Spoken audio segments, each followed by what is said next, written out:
Well, hey everybody, it's Monday, and we're back once again. Is something the matter with the shit? Yeah, there's something matter with the shit. Hold on. Get this shit down here. There you go. Well, all There right. you go, we're on Well, now the top of my head's cut off. Then move it back up a little bit. Yeah, that's why I fixed it before, Okay. because it was That's cutting my head off. Well, it's still cutting my head off. Now you can move the camera. Oh, what are you doing with this? Okay, shit that's thing? good. That's good right there. Yeah, that's where I had it. Now look at that. Okay. All right. There you go. There you go. Why are you fucking with it? There you go. So, hi everybody. You know, it's like Tom's always got to fuck with it before. It's because you're too close, but you got to be close. You got to read the thing. So Yeah, I mean, I got to read shit. All right. You don't have to do anything. You just sit back there. I don't have to do anything. Well, no, My I'm just job saying. doesn't do nothing. Well, I'm just saying you don't have to read anything. You just sit back there and like react to shit, I'm just reacting. like the villagers. I tell you what. What? This movie was a fucking trip. It was It just appeared out of nowhere. I've never heard of this fucking movie. It's from the 80s, 70s. 80s. Early 80s, I think, right? Because it Yeah. felt like a 70s movie. Well, it was actually made. They started making it in 1980, but it didn't actually get Okay. released until 1983. Yeah, okay, so that makes sense. So Makes that's sense. why it seems Yeah. like older than. Yeah, there's no difference between 1980 and 1978. It was Not like, really. It was like the same thing. But this movie was a fucking trip. It's low budget. But yeah. it was like something I should have seen, though, before. And what's weird about it is that the monster's actually pretty well done. I mean, for as low budget as it is, it's not bad. I mean, it's clearly supposed to be like a ripoff of a xenomorph. kind of, yeah. But at least in the Yeah. mouth and like the shape of the head. Yeah. But then it has kind of one weird googly eye thing happening. Yeah, it's weird. And I was never really clear. This is some Idaho potato farmers through this whole fucking movie. They're in potato factories, and it's obviously Idaho, and they got the fucking Idaho Potatoes Association. They're dropping that everywhere in the background. Product placement. And I think this monster comes out of the ground. I think it might be a potato. No. Is it a potato? It's not, because I Okay. looked it up on Wikipedia. Okay. Well, at least according to the Wikipedia plot synopsis, it's actually implied. And I was like, well, I'm not sure when they implied this, because I Yeah. was watching the movie. I was a little bit drunk, but not that Yeah. drunk. I was still kind of keeping track of it. But it's implied that the first person that disappears, Yeah. like a teenager or something like that, Yeah. like at the beginning of the movie, that he mutates into the monster. Okay. But the whole thing there was so much stuff about potatoes and stuff. I'm like, is this a potato monster? Are we Yeah. seeing a potato monster? Just because like his head was kind of like shaped like a potato. And then That's some all. weird But I guess shit not. happens with little children and Fabergé eggs and shit that I didn't understand that at all. And I don't think that's ever... The monster gave the little girl an egg, I guess. Mm-hmm. The winning egg. That was some weird shit. That was like a really weird And scene. it would have scared me if I was a kid saw this. It was a little bit freaky, It was I gotta creepy. say. Yeah. Before we get too much into it, let me answer a couple of questions. Okay, so DVD Dragon said I should check out Splinter. I have seen it. I saw it a couple years back, and you're right, it's great. Actually, Tom would probably like it, because I think I watched it without you. Yeah. But yeah, you would probably like it. Like I said, it's like people that are trapped in I think they're trapped in like a gas station, right? Like a gas station convenience store, and this weird monster thing. I can't remember if it was an alien or what kind of thing it was, but it was kind of like a weird goopy thing with like spikes that come out, like it's Yeah. shape-shifting. But yeah, we should probably watch that and review it. It might be on Tubi. And Zach said that he just watched 1408. I think I loved it. I love 1408. It's great. That's one of the best Stephen King adaptations, I think. And he asked if we'd reviewed it before. Yes. Actually, it was not too long ago. I think we just reviewed it. We finally got around to reviewing it just a few months back. I don't know. You might want to go look. But I'm pretty sure we did. Yeah, Zach said Jenny just needs Tom for his dick, then hangs him up on a peg till she needs to make it. I'm just fucking used up in this shit. I just meant you didn't need to read the notes. That's what I meant. Don't get They offended. don't do nothing with me. Don't get offended. I'm just an object. I'm just a sex object. Yeah, how does that feel? It's awesome. You know, fucking my recommendations to all you fucking loser dudes: go to the gym, get jacked, and just get you a fucking rich woman off of Wall Street. Just make her go out and work. And you just sit home, just stay jacked, and be pretty, and fucking raise the kids. Fucking learn to cook. It's a calling. I mean, you could do that, sure. That's all you got to do. Yeah, yeah. I mean, they cried wanting those jobs. Make them work. Fucking, you know, if you're out of work, then just stay at home. Well, I mean, people kind of have to work now, whether they want to or not. Yeah. Murder Hornet said, I'll send Tom $1,000 to be pegged. Would you really? Who said that? Murder Hornet. He don't have $1,000. you're probably lucky he doesn't. He doesn't have $1,000. Yeah. But yeah, so we couldn't decide because we actually watched 2 movies. I'm not going to say what the other one is because it'll be a surprise because that'll be like kind of a cool one, I think. This one, we just kind of picked this one randomly. I had never heard of this movie, but we were like, well, it's from the 80s and it looks like kind of like a monster movie. And then when we saw the cast, I was just kind of like, what the fuck? Like, how could we have not seen this movie? Because all of these famous people are in it, and it looks like super low budget. So check this out. Martin Landau is in this. This all-star cast. I mean, and I, to be fair, because I'm sitting there going, how the fuck did they get Martin Landau to be in this shit? But I mean, it is an entertaining movie, but it is very, very low budget. And I guess this was kind of like a period in Martin Landau's career where he was kind of like in between some shit. Like, he'd been in some good shit like before this, and then he didn't really get famous again until he was in Ed Wood, right? And that was like in 1994. So this was kind of like a little bit of a gap in his career. This also had Jose Ferrer is, I think, is how you pronounce his last name, in it, playing the mayor. He actually won a fucking Oscar for the 1950 movie Cyrano de Bergerac. He had also won a Tony for playing the same role on stage. So this has this actually has 2 Oscar winners in it, because it also has Dorothy Malone in it. She's kind of like that older woman I couldn't figure out what that was. But she won a Best Supporting Actress like in the 50s for a movie called Written on the Wind. So she's in this as well. Yeah, she was hot once upon a time. Yeah, she's a little bit older in this. She's older. She looks all right. But... Yeah, but she still looks all right. I couldn't figure out... I think she was the mom of the kid that was missing. Yeah, or and something. There's a lot of shit I didn't understand about her. Yeah, I didn't really know what was going on most of the time. I didn't really know what was going on. It's kind of a creepy flick, though. I gotta hand it to you. I mean, if this one was playing alongside some of the other ones of fucking the early '80s, it would have stuck in my mind as a kid. Yeah, I would have remembered it. I probably would have liked it more back then than I do now. I wouldn't have understood it. It's hard to understand this movie. Just a bunch of weird stuff happened. A lot of weird imagery. Yeah, I didn't really know what was going on most of the time. Yeah. And the thing about it is very muddy. It's like really dark. So you couldn't. I mean, this was on Amazon Prime, right? It was just one of the ones that was like it was on Freevee. Yeah. Like, it was one of the horror movies that you could watch for free. Also, Ruth Buzzy is in this. Ruth fucking Buzzy is in this. Because we were like, oh my god, we have to watch it now. Yeah. She played, I think she was like the wife of the mayor, right? And she was the head, because wasn't there kind of a subplot? It didn't really go anywhere, but it was kind of funny. Well, there was kind of a subplot where this massage parlor was coming to town, and like all the like fundamentalist Christians were like flipping out about it, and they were like protesting about all the smut that was coming there, because I guess it was like, a rub and tug. Yeah. And me and Jen were kind of goofing on old Ruth. You know what I mean? Like, man, that is a goofy looking woman. She was, yeah. But then, like, they panned back at a certain angle. She had a kicking figure, man. I was like, yeah, Tom's like, damn, she had a hot bod. Yeah, she's actually kind of had a hot bod. I didn't really expect that. I mean, it was that's just from the outline of the, from her what she was wearing. She wasn't nude or anything. But I was just like, damn, she looked pretty good.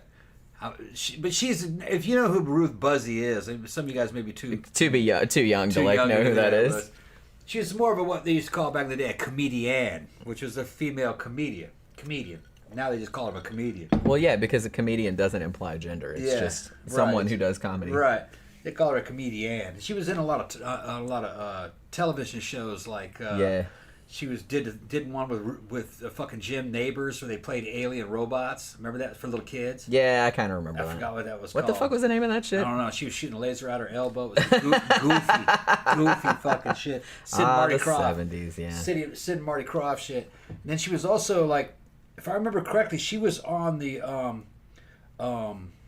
what's that? Carol Burnett show a lot, wasn't she? I think she was, yeah. Yeah. She was all over TV back then in the 70s. She was like on all the game shows, she was on fucking Hollywood Squares and all that kind of shit. Yeah. She was not a sex symbol. She would dress down and she would dress up as old ladies. She would just She has an interesting skull. Yeah. Buzzy. She's always dressing up as somebody she wasn't, in like costumes and stuff. She was funny. And, spoiler alert, she gets killed by a monster tongue in this movie. Yeah. So if that's your very specific fetish, to see Ruth Buzzy get strangled by the tongue of a mutated monster, then you're in luck. Because here it is. Yeah. Also, this had Marianne Gordon in it, who I recognized her from. She had kind of a small part in Rosemary's Baby. Like, you remember that scene where they have a party at their apartment and like all her friends are in the bathroom being like, or in the kitchen rather, where they're like, Rosemary, what the fuck is wrong with you, and stuff like that. She was in there, and I think she had like a couple small, she wasn't in a ton of stuff, but I recognized her immediately. I think I recognized her from Rosemary's Baby. I think she was also in Little Darlings, which I kind of remember her from. She was married to Kenny Rogers, and I think she was more famous for being married to Kenny Rogers than being in stuff. But yeah, so she's in that too. And this was actually, if you know, okay, so I was really curious, not only like how they got these famous people to be in this movie. I know how they got Martin Landau to be in it. I'm not sure about the other ones. But here's the story behind this. So this was directed by a woman named Jackie Kong. And this was her first movie. She was 23 years old. She had just graduated from college. And she got the money, $4.5 million, which I can't believe this movie cost $4.5 million. I refuse to believe that. I don't know what she did with the rest of it, but I don't know. I'm just saying. At the time, I don't know if she was married at the time or if she married this dude later, but there was a dude named Bill Osco who made porn. Probably most famous movie was Flesh Gordon. Okay, I remember that. He also made like an X-rated Alice in Wonderland and shit like that. And he was very successful, so he had a lot of money. And he was apparently impressed by her. She had storyboarded it and like wrote the whole screenplay and everything like that. And he was impressed enough to give her $4.5 million to make this. He did. Yeah, he lost. This movie like made no money at all. And so he gave her all this money like to make this movie, even though she had absolutely no filmmaking experience. I don't know what her college degree was in, but it might not have been filmmaking. I'm not really sure. But so she got all this. Had sex with him. Well, no, they got married. Okay, they were married or they got married later. I'm not really sure. Yeah. I don't think they're not married anymore. I don't think, but they were at the time. Bill Osco is also in this movie, playing like the detective guy. Although he's billed under, this is what's weird. Like in the beginning credits, he's billed as Rex with 2 X's, Coltrane, which is, that's why I said, I was like, oh, that sounds like a porn name. It is. It is, okay. So that's why. And also, like at the end credits, he's billed as Johnny Commander. Okay. Also kind of a porny name. Yeah. So that's why he was a porn producer. All right. So yeah. But Jackie Kong, interestingly, as kind of shit as this movie is, she would actually go on to direct sort of a little bit of a minor cult classic, Blood Diner, from 1987, which I haven't seen in a really long time, but I remember being a lot of fun. I don't remember that. But that movie, it's like a horror comedy. Okay. And I remember it being pretty wacky and shit like that. This movie, not really wacky. It's kind of serious. It has some unintentional humor in it, I guess. From what we could determine. Now, how she got Martin Landau to be in the movie was apparently she went all in stealth and went into one of his like acting classes, and like when she was in the class, she's like, hey, here's my script. And I guess he liked her ballsiness, and she's like, hey, want to be in my movie? He's like, okay. I don't know how much they paid him. Right. I don't know how they got Ruth Buzzy or Jose Ferrer or any of the other people in this, because I mean, it's not bad. It's not the worst movie that I've seen.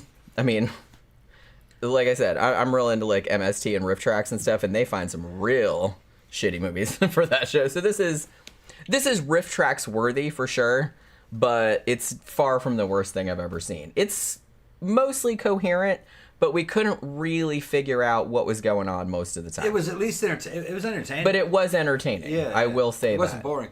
That's true. You're just trying to figure out what the fuck was happening. Yeah, I couldn't really figure out. And then the monster sequences were, some of them were pretty effective. They were pretty good, the monster scenes. You're like, well, okay, yeah. The movie does have some payoff. It does. Yeah. It actually shows you the monster. Shit actually happens. People get killed. A lot of blood and stuff. At first, I thought that the monster was like the green Giallo goo. Yeah, it was. Yeah, but that didn't make any damn not. Sense. So you're gonna see people killed by stuff. That Trey, you've seen it. What? You don't know what the fuck it is. I was like, can it morph from the green Giallo into like the alien-y monster thing? It didn't make any sense. Does it just leave that behind? Yeah. So was that the victim? So there were. What's going on? There was some nudity in it. Those must have been. Those must have been porn stars. Maybe so. Maybe so. Because he's like, oh, I got some ladies that'll show their titties. Yeah. You know what I mean? Yeah. Trey says, I don't know. I never got that either. It really made no sense. Make no sense. Yeah. I think they were making it up as they were going along. Probably they were. Because, like I said, for a while, because this is set in Pottsville, Idaho, and I think it was even billed under, because if you look it up on some search engines, it even comes up under the Pottsville Horror, so I've seen it called that too. And I think when they first started shooting it, it was supposed to be called Easter Sunday, because there's scenes of like an egg hunt and shit like that. So, but they, like I said, they started making this in 1980, but they couldn't find a distributor until 1983, so it just like sat on a shelf. Right. And then when they released it, I think it did get a limited theatrical release, but it made like zero money. Right. And of like the critics that saw it were just like, what the fuck is this? No, thank you. Well, it does seem like the story had been edited while they were making it. It was like 2 or 3 movies kind of woven together. Yeah, I couldn't figure it out. Or they changed the monster as they went. Maybe the monster you see at the end, maybe they didn't own that monster yet.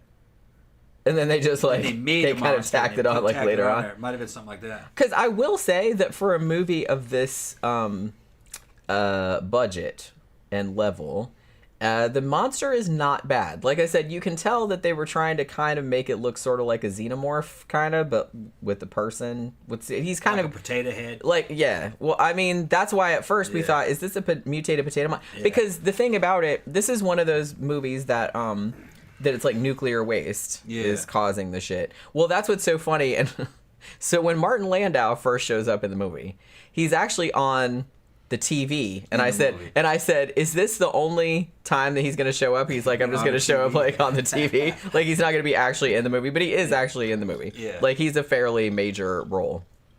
But he shows up in order to tell everybody that, oh, we can totally dump nuclear waste into the water supply. It's fine. Yeah, it'd be all right. And he's just like, and he tests it. Yeah. He's like drinking a glass of water, and he's got like a Geiger counter, and he's like, look, the Geiger counter like spikes more on my watch than it does like on this water, and he's like chugging it and stuff, like showing everybody how safe it is, like that there's nuclear waste in there. But it's like clearly that is not the case because. See, I thought they don't make this real clear because I seriously had to look this up on the plot synopsis to figure out because we were like, well, did a potato come out of the ground? And then because at the very end, show it coming out of the ground. At the very end, after they kill the monster, spoiler alert, they show like something else coming out of the ground, and I said, oh, maybe it is a potato monster because it's like growing out. Because that would be kind of neat. That's what I thought they were. Have they made a potato monster movie? Probably not. They kept talking about Idaho and potatoes. Well, you know, because that's what Idaho's famous for. I think it was a potato monster. I think they just wrote that out of the script. It's like we don't want. That's what they told the investors of the like Idaho a big Mr. Potato Head. That would be super that's what funny. They told the Idaho. I think that's what they told the Idaho Potato Association. Give us $1 million. Give us some money, and we'll make sure that we'll tell everybody that Idaho potatoes do not have any radiation in them. They're clean. Yeah. And what happens when radiation? That's what I was thinking when I was watching it. That made sense to me. Yeah, that's kind of what I thought too. Because there's a scene where they're having an Easter egg hunt. Yeah. And this little girl comes and she keeps finding the eggs, but she's the little kid. That's the director's daughter, by the way. Is that what it is? Okay. She's cute as shit. And she goes up to try to grab the egg, and the other little kids fucking take it from her. They do that like 3 times in a row. I was like, wow, those kids are assholes. And then she eventually finds a hole in the ground, a little bitty hole in the ground. And while she's done, or was there? Yeah. She starts digging. And hands come up out of the hole. And she's looking in there fucking... And you're like, oh shit, the baby's going to get like it. Like that, you know. And you see little hands coming... And the hole's just like the size of a coffee can hole. A hole about the size of a coffee can. And it's coming out. And that was actually quite creepy. Yeah. And the little baby's looking into the hole, going, freaking out. And then something's coming out. And then all of a sudden she looks and gives her a big old egg. It was like the winning egg. Yeah. So... The potato monster actually like had a soft spot for kids, I guess. It was never explained. Although I'm pretty sure it knocked some teenager's head off at the very beginning, right? It didn't like a teenager at the beginning get decapitated. It liked little girls, I guess. It gave her the winning egg.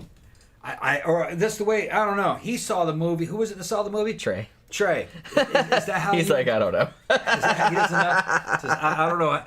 It looked like the monster came out of the ground and gave her the winning egg. That's what, and it's like I couldn't really figure out. That's how I understood it, and I was like, what the fuck is this Well, I will say that it makes more sense after I looked at the plot synopsis, and they said that the implication was, like I said, I didn't get this implication. Maybe I wasn't paying attention, or maybe they just didn't set it up, adequately.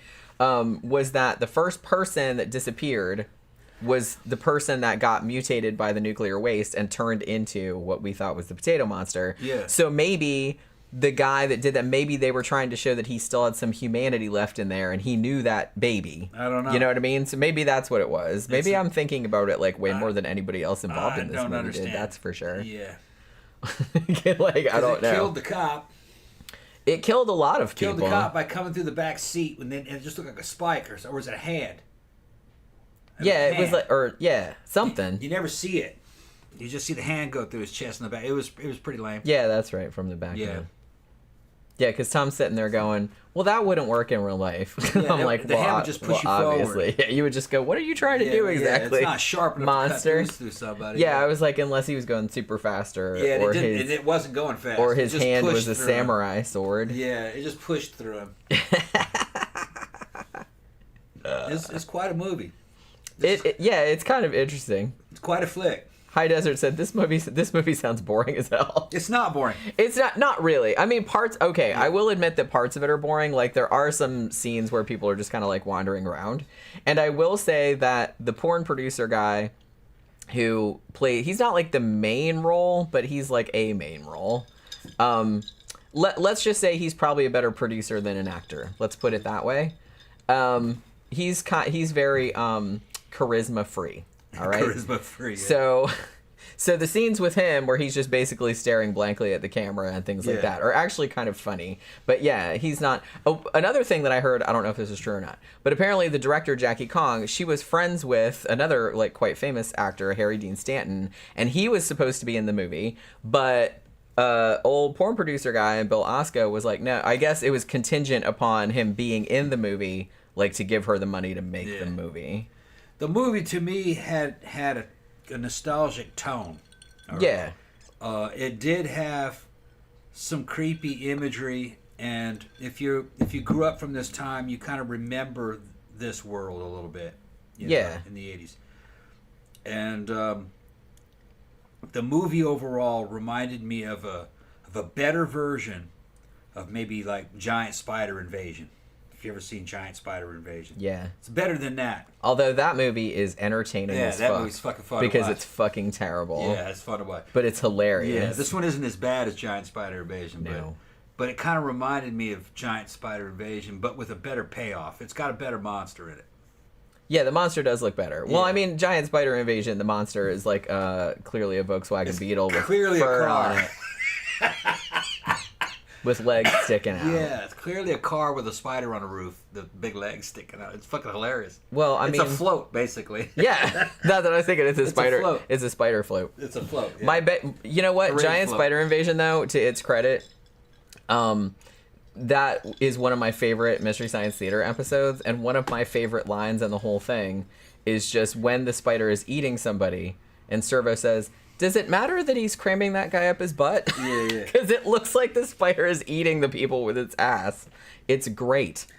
This Giant Spider Invasion had hot hillbilly sexual comedy in it. It was freaking funny. Yeah, like that dude that was scuzzy old dude after his wife. After his sister-in-law, like his wife's younger sister, who was like a teenager. Yeah, and they got like super. If I remember correctly, it was like the teenager was in the cut-off booty shorts. If I remember, wasn't she little booty shorts with the little booties sticking out underneath the bottom of them? Yeah, and they made all kind of a pair of those. Tom gets distracted. I get distracted. Yeah. Yeah, that movie is. That movie was fucking funny. It's very funny, but My dad took me to see that when I was a little kid. Fucking, and I screamed. It's like ah.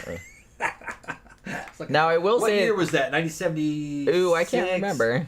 Something like that. Maybe. I was about 7, I think. And then remember, fucking Alan Hale was in it. Yeah, fucking the skipper. And he was like he's calling people little buddy. Yeah, and he was making like skipper type jokes. It was cringeworthy. Terrible. It was like, it was so bad. Yeah. But it's like fucking. I never get sick of it though, just because it's so loathsome. The dude on a motorcycle get killed. You're not really sure why, but the spiders got him somehow. Remember that? They ate part of him. Did the meteor hit him? You know what? I don't remember. Because I thought when they found him, like, one of his arms was eaten off or something. Like, wasn't it? It was just, like, bones or some shit? Yeah. So, like, a spider, I guess, partly ate him. But they don't say how he got killed. He's riding on a motorcycle and he falls off the motorcycle dead. And that's the next thing. Yeah. I think the meteor hit him, I think. Trey says something interesting. Jackie Kong hung out in the Los Angeles punk and goth scenes back in the 80s. I've met several people from there that knew her from those scenes. Pretty sure Jackie's a good friend of Dinah Cancer from 45 Grave. Oh, okay. Isn't that something? Okay, yeah, it makes sense. Yeah, that does make sense, actually. Makes a lot of sense. Because there's porn crossover and movie crossover. And yeah. shit. Yeah. Yeah, I mean, like I said, this isn't great. It did have some unintentional hilarity. There was titties. Yeah. There was gore. You couldn't see a lot of it because it was, like I said, pretty dark. Like, it was kind of muddy looking. Probably, I don't know. The most entertaining shit to me was kind of the whole... where they were all worried about the massage parlor coming, like all the smut and everything. I thought that was kind of funny. Yeah. I don't know why that was so funny to me. But I liked that Ruth Buzzy was, like, the head of the... committee that was like trying to keep the smut out of Pottsville. Yeah, and it's funnier now that you realize it's a fucking porn producer making this movie. I think they were probably like making like a little wink kind of joke about it. Yeah, making fun of the anti-porn fucking community. Yeah, I'm sure that was probably what they were doing. Jeff Yarrett said MST3K rocks giant spider invasion. Yeah. I mean, there, I don't know. We've seen a couple versions of it because I think Riff Tracks. Because then we go to the Riff Tracks live. Yeah. And they did Giant Spider Invasion live, so it was all different jokes. I bet you they did a version of this. Bet you MST did, or not. Or MST, Riff Tracks. Riff Tracks probably did. They might have. This seems like something that would be right in their wheelhouse. Yeah. Because when I was watching it, I was like, oh my god, there has to be a Riff Tracks of this. Yeah. I mean, it's just ripe for... Because, and especially, too, I think they like when there are movies that are kind of shitty, but, like, have really famous people in them, so you can kind of, like, shame them for doing things they're not proud of. You know what I mean? So it's like, so I kind of feel like... Well, I could not believe it when I saw the fucking cast of this. I was like, Jesus Christ, everybody in this is famous. And it's just... It's above Giant Spider Invasions. Below Piranha. Well, Piranha's great. Yeah, below Piranha. Below Prophecy with the mutated bear. But there's something there. These movies are kind of almost kind of like, I'd probably maybe put it at almost the same level as maybe Food of the Gods. No. Food of the Gods is pretty fucking entertaining.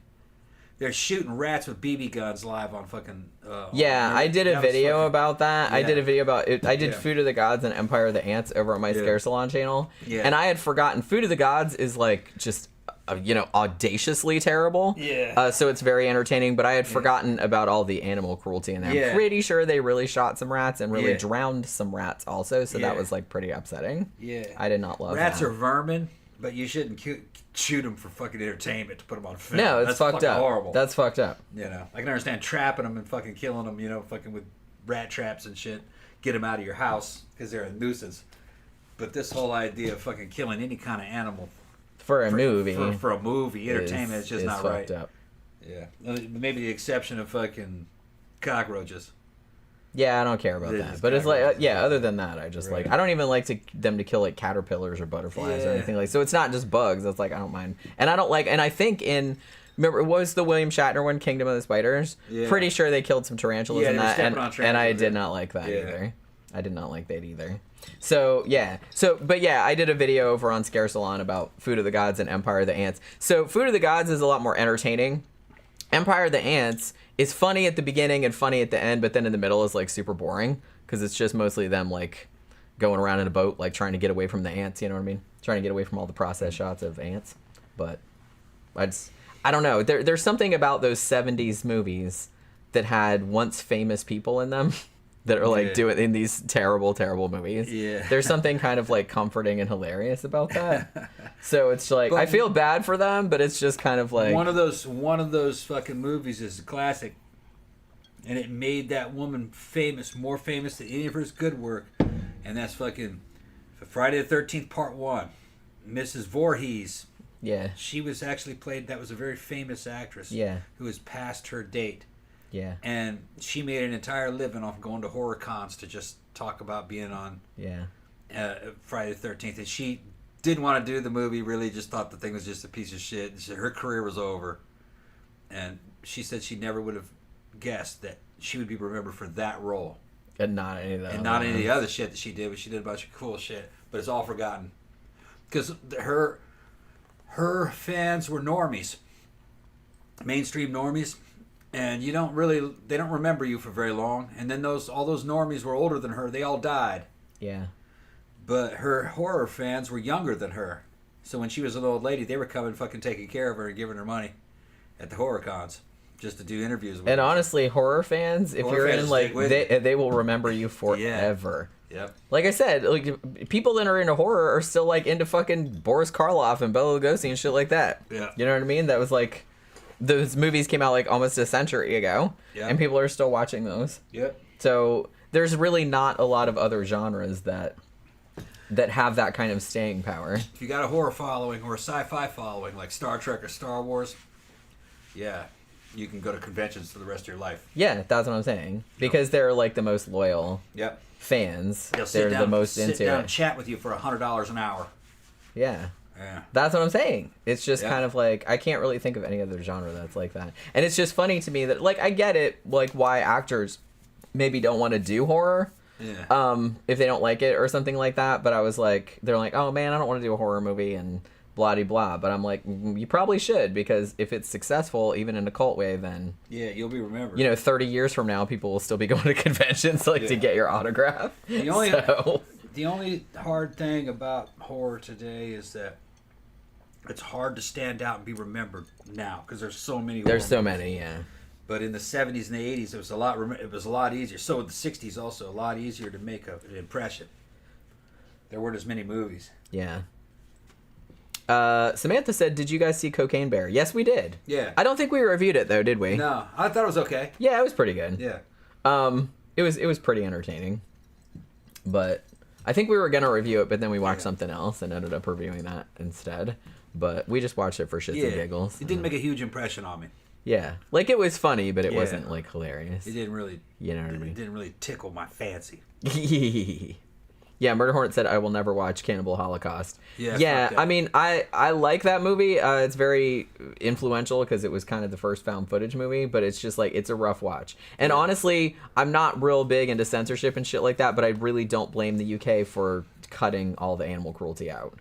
And just like having that version. I don't know if you can get that version nowadays in the UK. You probably can, but for a long time they had it uncut, except they took all the animal cruelty out. Yeah, they also had some weird scenes in there of the actors pretending to sexually assault the natives.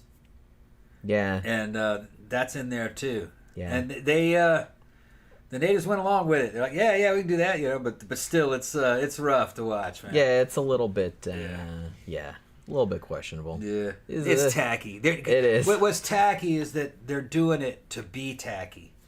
Yeah, they know. I mean, it worked. People are still talking about it nowadays. Yeah, they know this shit is fucking over the top and tacky. The Italians did not give one single fuck. At all. They would do anything. Cutting living turtles apart and shit. I got up to the point where that dude had that little Quadamundi and stuck a stick into it and all that. No, I ain't watching this shit. Yeah, I ain't watching this shit. Yeah, fucking, that was totally uncalled for. Yeah, it's messed up. Yeah, it's messed up.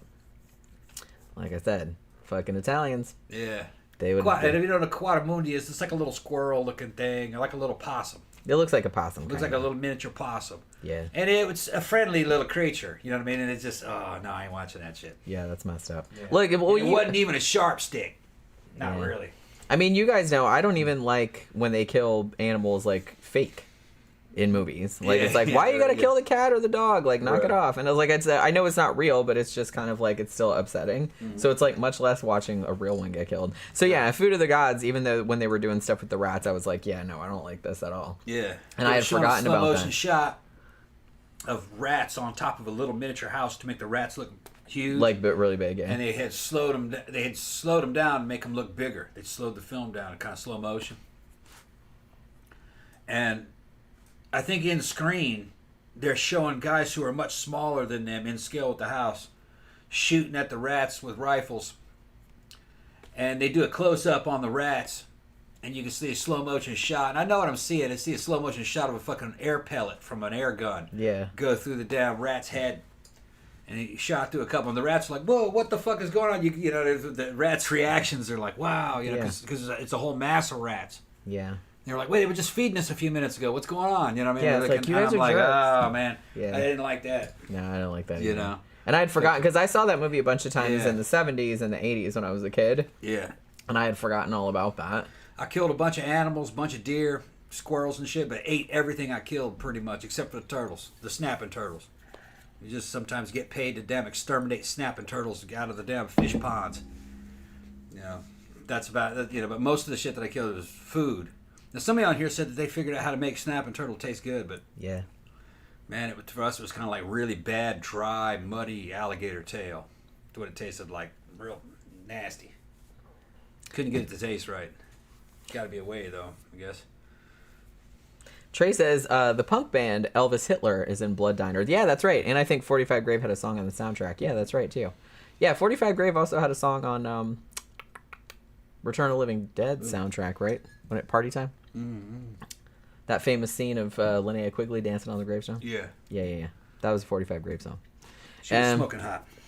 She was, yeah. Okay. And I met her once years ago at a horror con, and she's also a very nice person. Yeah. I mean, she seems like a very nice person. She had a super killer body in that scene. Well, Real trim. yeah, I mean, one of the most famous scenes ever was from Night of the Demons, where she's in that like Bo Peep outfit, and she's in the convenience store and bends over and like shows her ass and everything, with the little pink tutu shit. Yeah. She's although my favorite scene of hers is from Sorority Babes of the Slimeball Bolorama, where she sticks that lipstick like in her fucking tit when she like turns into a demon. John Gora said, wasn't Ozzy in some awful movie, Trick or Treat or something? He plays an anti-rock crusader. He's pretty good in it. Yeah. We should maybe do that around Halloween. I haven't seen that. Yeah, you probably like it. I think I haven't seen it in a long time. But yeah, so they were saying, yeah, it was Trick or Treat. Not the anthology one from a few years ago, but it was, you know, one that came out in the 80s. Was a chick from all the fucking From Beyond and Barbara Crampton. Barbara Crampton, yeah. Yeah, I always forget her name. Yeah. And what's great about Barbara is Barbara's older than Jed by a lot. Yeah. Barbara still looks great. She does. She looks fantastic. Like I said, I'm on her Instagram. Yeah. And she still looks good. And she's so cute because every time she posts a picture of herself, she's always making that real happy face, like. Yeah. I'm like, that's adorable. Yeah. Like she's always making that face. I just mentioned her today because I reviewed a movie on my Flickers of Fear series that was directed by the same guy that did Jacob's Wife, that also had Barbara Crampton in it. Yeah. And I think Larry Fessenden was in that, Want to see a good Barbara Crampton movie, see From Beyond. Well, yeah, if you want to see her in, like, bondage gear. Yeah, you're dressed up in those bondage gear. Which, of course, we want to see her in bondage gear. Come on. What was that black dude's name? It was in all the movie. Cool dude. You remember him? Oh, shit, He played the cop. Yeah. What's the Forgot name? that God guy's damn name. it. He'd show up in horror movies every now and then. Big old tall black guy. I can't remember what his name was. We grew up with that dude. I can't remember. Yeah. Danny Rowling said, Italian directors show the viewers no mercy in the gore and sleaze factor. Oh, yeah, big time. Yeah. Zach says, hell yeah, the Italians don't care. They also made Sallow. Yeah, 120 Days of Sodom. Like I said, they're just like, yeah, we'll make little kids eat shit. Why not? They made the little kids eat shit? Well, I don't know if it was really shit. Okay, yeah. But it was just, yeah. So that was not a pleasant movie to watch either. But, you know. John Gora said, the only movie that pressed my buttons like Cannibal Holocaust was Don't Deliver Us from Evil. Both great movies, but makes one wonder, is this movie about evil or is it actually evil? Yeah, I don't know that movie. I don't know if I've ever seen that. I'd have to go back and watch it again to see. I've seen so many that I can't remember. You know what I mean? Let's see. Oh, yeah, okay. Danny Rowling said the lipstick scene was from Night of the Demons, not Sorority Babes. Yeah, you're right. Yeah. You're right. I forgot. That's right. It's even on the fucking poster. What the fuck am I thinking? I think because I just was scrolling through and I saw Sorority Babes last night. Like the poster from it. A few years ago, 2007, when I was 10. Well, I mean, for us, it doesn't seem like that long ago. Camp Guy said... 2007? Who said that? Zach said that. Yeah, anytime we just say like a few years ago, that could mean anything from a year ago to 20 years ago. Because it all... He was 10 in 2007? That's crazy. Ridiculous, yeah. That's crazy. Fuck. That seemed like it was like yesterday. That was like 3 days ago. Dude, I got socks older than you.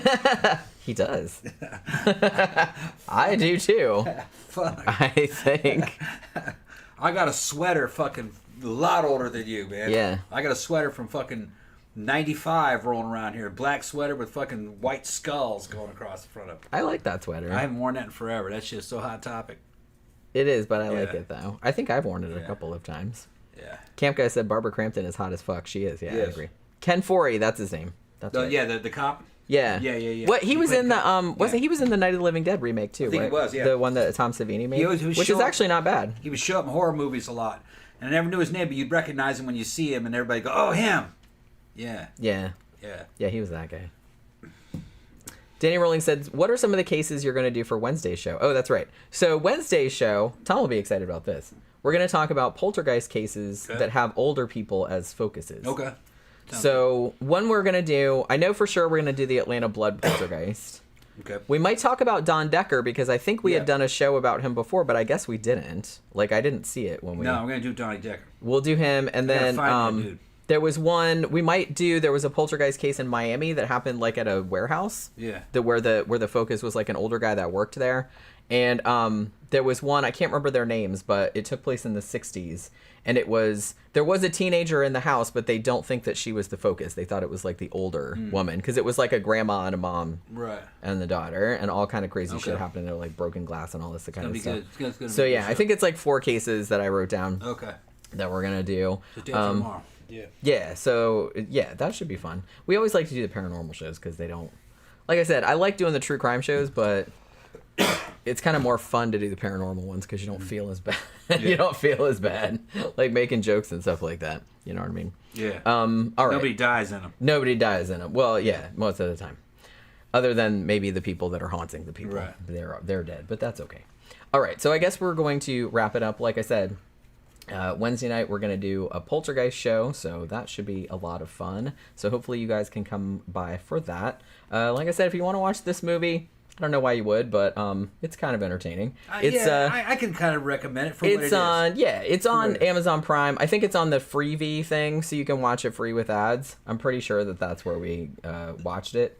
This is how I'm going to say it. This is how if you like 80s horror movies and you've seen most of them, this is probably one you haven't seen.